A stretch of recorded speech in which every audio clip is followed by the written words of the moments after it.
Dari opening video tadi, kalian pasti udah tahu kan saya akan bahas apa di sini ya, tentang Pancasila dan kemerdekaan dan penerapan dalam kehidupan sehari-hari. Langsung saja yuk kita simak video di sebelah. Assalamualaikum warahmatullahi wabarakatuh. Halo semuanya, perkenalkan nama saya Vina Latapira dengan ujung NIM 209. Baiklah, pada kesempatan kali ini saya akan menjelaskan beberapa materi. Yang pertama itu adalah materi tentang identitas kepala keluarga, teman, suku, bangsa, agama, dan budaya di rumah, sekolah, dan masyarakat, atau yang biasa kita kenal dengan identitas individu. Yang kedua itu ada sikap saling menghormati, menghargai budaya dan keberagaman budaya di sekitar kita, atau yang lebih kita kenal dengan keberagaman budaya. Dan yang ketiga itu ada karakteristik lingkungan rumah dan sekolah sebagai bagian dari NKRI dan sikap menjaga dan wujud bela negara, atau yang biasa kita kenal dengan lingkungan rumah. Yang keempat itu ada lingkungan tempat tinggal, RT, RW, kecamatan, dan kelurahan sebagai bagian dari NKRI dan dalam menjaga kesatuan dan bela negara, atau yang biasa kita kenal sebagai lingkungan tempat tinggal. Dan yang kelima itu ada struktur wilayah pemerintahan seperti kota, kabupaten, kecamatan, atau provinsi sebagai bagian dari NKRI dan sebagai wujud bela negara, serta sikap gotong royong untuk menjaga negara kesatuan Republik Indonesia, atau yang biasa kita kenal dengan sebagai struktur wilayah pemerintahan. Itulah materi yang akan saya bahas pada kesempatan kali ini. Materi-materi itu sangat penting untuk dipahami guna menjaga keutuhan negara Republik Indonesia. Selanjutnya, marilah langsung saja kita bahas ke materi yang pertama, yaitu materi tentang identitas kepala keluarga, teman, suku, agama, budaya di rumah, sekolah, dan masyarakat, atau yang biasa kita kenal dengan identitas individu. Identitas individu itu adalah karakteristik yang membedakan dirinya dengan orang lain, atau yang biasa kita kenal adalah ciri khas yang membedakan diri kita dengan orang lain. Identitas individu itu sangat penting, yang mempengaruhi sikap dan perilaku kita terhadap diri kita dan orang lain. Berikut ini ada poin-poin yang akan saya bahas tentang identitas individu. Yang pertama itu, identitas individu itu terbentuk melalui lingkungan keluarga, sekolah, dan masyarakat. Sekolah, masyarakat, dan tempat tinggal itu sangat mempengaruhi pembentukan identitas individu. Apabila lingkungan tempat tinggal yang kita tinggali itu membawa dampak positif, maka identitas individu seseorang itu juga akan positif. Dan sebaliknya, apabila identitas individu itu terbentuk dari tempat yang sangat tidak positif, maka akan tidak positif juga nantinya. Yang kedua itu dipengaruhi oleh suku, budaya, dan agama. Jadi identitas individu itu mengikuti dan dipengaruhi oleh faktor-faktor seperti budaya, agama, dan suku yang ada di sekitar kita. Apabila suku, agama, dan budaya kita itu membawa dampak yang positif, maka identitas individu juga akan terbentuk dengan positif. Selanjutnya yaitu identitas individu itu dapat mempengaruhi dan dapat merubah cara pandang seorang individu, dan cara memandang orang lain, dan cara mereka berinteraksi juga dapat dipengaruhi. Selanjutnya yaitu dapat mempengaruhi prestasi akademik dan karir seorang individu. Jadi identitas individu yang baik itu dapat mempengaruhi presentasi akademik, karir yang baik, dan juga dapat mempengaruhi masa depan seorang individu. Apabila karakteristik seorang individu itu terbentuk dengan baik, maka individu itu juga akan terbentuk dengan baik. Jadi kesimpulan dari poin-poin yang telah saya sampaikan tadi, bahwa penting bagi kita untuk memahami dan mengetahui identitas individu, diri kita, dan orang lain. Dengan mengetahui hal tersebut, maka kita juga akan menghargai dan menghormati berbagai perbedaan antara identitas individu kita dan orang lain. Nah, itulah tadi penjelasan dari saya tentang materi yang pertama, yaitu tentang identitas individu. Marilah kita lanjut ke materi yang kedua, yaitu tentang sikap menghormati, menjaga, dan melestarikan keberagaman budaya sebagai bagian bentuk dari Bhinneka Tunggal Ika, atau yang biasa kita sebut dengan keberagaman budaya. Jadi keberagaman budaya itu adalah anugerah yang terbesar dan harus kita syukuri sebagai warga negara Indonesia yang memiliki banyak sekali keberagaman budaya. Keberagaman budaya di Indonesia itu merupakan menjadi sumber inspiratif dan kreativitas dalam berbagai bidang kehidupan. Berikut ini saya akan menjelaskan beberapa poin-poin dalam keberagaman budaya. Yang pertama itu, keberagaman budaya itu merupakan anugerah yang sangat besar. Jadi keberagaman budaya itu merupakan anugerah yang sangat besar bagi bangsa Indonesia. Tidak banyak bangsa yang memiliki keberagaman budaya yang sama besarnya seperti bangsa Indonesia. Maka dari itu, kita harus menjaga dan melestarikan keberagaman budaya di Indonesia. Berikut ini beberapa poin-poin penting terkait tentang materi keberagaman budaya. Yang pertama itu ada keberagaman budaya merupakan anugerah terbesar. Keberagaman budaya merupakan anugerah yang terbesar yang dimiliki oleh bangsa Indonesia. Tidak banyak bangsa yang memiliki keberagaman budaya yang sama besar seperti bangsa Indonesia. Maka dari itu, kita sebagai bangsa Indonesia harus menghargai, menghormati, dan melestarikan keberagaman budaya di Indonesia. Selanjutnya yaitu sebagai sumber inspiratif dan kreatif. Karena sumber keberagaman budaya di Indonesia itu sangat banyak, maka dari itu kita harus melestarikan dan menjaganya dengan memanfaatkan kreativitas dan menggunakan inspirasi kita untuk mengembangkan dan menjaga dan melestarikan keberagaman budaya di Indonesia. Selanjutnya yaitu sebagai kekuatan bangsa Indonesia.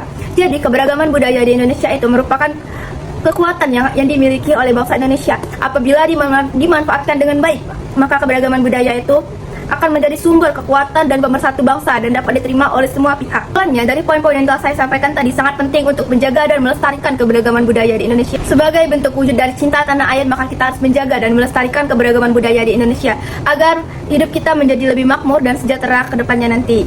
Itulah tadi pembahasan dari saya tentang materi yang kedua, yaitu tentang keberagaman budaya. Marilah kita lanjutkan tentang materi yang ketiga, yaitu tentang karakteristik lingkungan rumah sekolah sebagai bagian dari NKRI dan sikap menjaga, atau yang biasa kita kenal dengan sebagai lingkungan rumah dan sekolah. Jadi, lingkungan rumah dan sekolah itu memiliki peran yang sangat penting dalam membangun dan membentuk karakteristik generasi penerus bangsa. Lingkungan rumah dan sekolah yang baik akan menciptakan generasi penerus bangsa yang baik juga. Maka dari itu sangat penting bagi kita untuk membentuk lingkungan yang baik di rumah dan sekolah. Berikut ini ada beberapa poin-poin yang akan saya sampaikan terkait lingkungan rumah dan sekolah. Jadi, lingkungan rumah dan sekolah itu memiliki peran yang sangat penting dalam membentuk dan membangun karakteristik seorang anak. Karena karakteristik seorang anak itu dimulai dari rumah dan sekolah, baru mereka akan berbaur kepada masyarakat. Maka dari itu sangat penting untuk membentuk karakteristik yang baik bagi anak. Rumah adalah tempat pertama dalam pembentukan karakteristik seorang anak. Apabila rumah tersebut memberikan dampak yang positif kepada anak, maka akan terbentuk pula karakteristik yang baik kepada anak, dan sebaliknya. Apabila rumah tersebut membawa pengaruh yang buruk, maka anak juga akan mendapatkan pengaruh yang buruk. Selanjutnya yaitu meningkatkan kualitas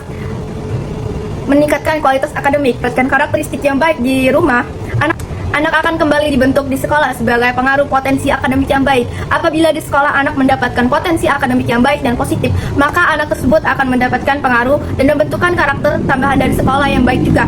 Maka sebaliknya, apabila di sekolah mendapatkan karakteristik yang buruk, anak juga akan mendapat karakteristik yang buruk ke depannya nanti.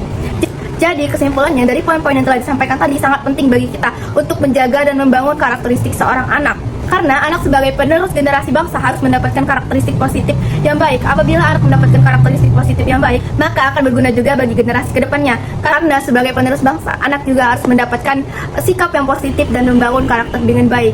Sebagai bagian wujud menciptakan lingkungan rumah dan sekolah yang positif. Itulah tadi penjelasan dari saya tentang materi yang ketiga, yaitu tentang lingkungan rumah dan sekolah. Selanjutnya yaitu marilah kita lanjut ke materi yang keempat, yaitu lingkungan tempat tinggal. RT, RW, kecamatan, dan kelurahan sebagai bagian dari NKRI dan pentingnya untuk menjaga persatuan dan kesatuan, atau yang lebih kita kenal dengan lingkungan tempat tinggal. Jadi, lingkungan tempat tinggal itu memiliki peran yang sangat penting dalam menjaga dan mempertahankan suatu pemerintahan di NKRI, karena lingkungan tempat tinggal yang positif dan baik akan menciptakan kesejahteraan dan kualitas hidup masyarakat menjadi lebih baik lagi. Berikut ini saya akan menyampaikan beberapa poin-poin yang sangat penting tentang materi lingkungan tempat tinggal. Yang pertama itu lingkungan tempat tinggal itu memiliki peran yang sangat penting dalam memperkuat sistem pemerintahan di NKRI. Jadi, lingkungan tempat tinggal yang baik itu menciptakan kualitas hidup dan kesejahteraan masyarakat yang lebih baik. Maka dari itu, dengan menciptakan kualitas dan kesejahteraan hidup masyarakat, dengan pemerintahan itu berhasil dalam menjalankan pemerintahan NKRI-nya dengan baik. Yang kedua itu ada meningkatkan kualitas dan kesejahteraan hidup masyarakat. Lingkungan tempat tinggal yang baik itu akan memperhatikan dan meningkatkan kualitas hidup masyarakat mereka. Karena dengan meningkatkan kualitas dan kesejahteraan hidup masyarakat, maka masyarakat tersebut akan menjadi lebih makmur dan pemerintahan tersebut berhasil menjaga dan melestarikan masyarakat mereka.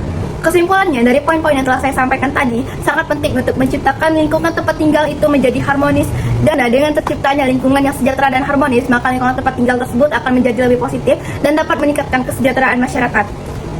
Itulah penyampaian dari saya tadi tentang materi yang keempat, yaitu lingkungan tempat tinggal. Mari kita lanjutkan ke materi yang kelima, yaitu tentang struktur wilayah yang lebih luas, seperti provinsi, kota, dan kabupaten, sebagai bagian dari NKRI dan sikap gotong royong dan menjaga, atau yang lebih kita kenal sebagai struktur wilayah pemerintahan. Struktur wilayah pemerintahan di Indonesia itu terdiri dari provinsi, kota atau kabupaten, kecamatan, desa atau kelurahan. Struktur ini memiliki peran yang sangat penting dalam menjaga efektivitas dan kreativitas pemerintahan dan memperkuat persatuan dan kesatuan bangsa di NKRI, meningkatkan efektivitas pemerintahan di NKRI. Selanjutnya ini ada beberapa poin-poin terkait materi struktur wilayah pemerintahan. Yang pertama itu struktur wilayah pemerintahan itu membantu. Jadi struktur wilayah pemerintahan itu membantu masyarakat untuk menjadi lebih efektif dan kreatif, serta dapat meningkatkan layanan fasilitas publik yang dapat meningkatkan kesejahteraan dan peran meningkatkan efektivitas pemerintahan. Jadi pemerintahan yang baik itu akan meningkatkan kualitas layanan publik yang membantu masyarakat menjadi efektif dan kreatif lagi, yang dapat meningkatkan kesatuan dan pemersatu bangsa yang semakin kuat di NKRI. Kesimpulannya, dari poin-poin yang telah saya sampaikan tadi, bahwa sangat penting untuk memahami dan mengoptimalkan serta menjaga efektivitas dan kreativitas pemerintahan, karena dengan mengoptimalkan hal tersebut maka rakyat Indonesia akan menjadi lebih sejahtera lagi ke depannya. Demikianlah materi yang saya bahas kali ini tentang individu, keberagaman budaya, lingkungan rumah dan sekolah, lingkungan tempat tinggal dan struktur wilayah pemerintahan. Semoga materi yang saya sampaikan ini dapat berguna dan dapat dipahami dengan baik dan dapat meningkatkan kualitas NKRI dan meningkatkan kesadaran serta partisipasi masyarakat dalam meningkatkan NKRI dan dalam penerapan kehidupan sehari. Terima kasih atas perhatian dan partisipasi Anda dalam memahami materi yang telah saya sampaikan. Semoga dapat berguna bagi kita semua. Jika ada kesalahan, saya mohon maaf. Kepada Allah saya mohon ampun. Saya Fina Martafira, pamit undur diri. Terima kasih. Wassalamualaikum warahmatullahi wabarakatuh. Sangat seru bukan pembahasannya? Semoga kita dapat memahami dan menerapkan pembahasan yang telah saya sampaikan tadi dengan baik dan benar. Semoga negara Indonesia lebih maju lagi ke depannya. Bye-bye.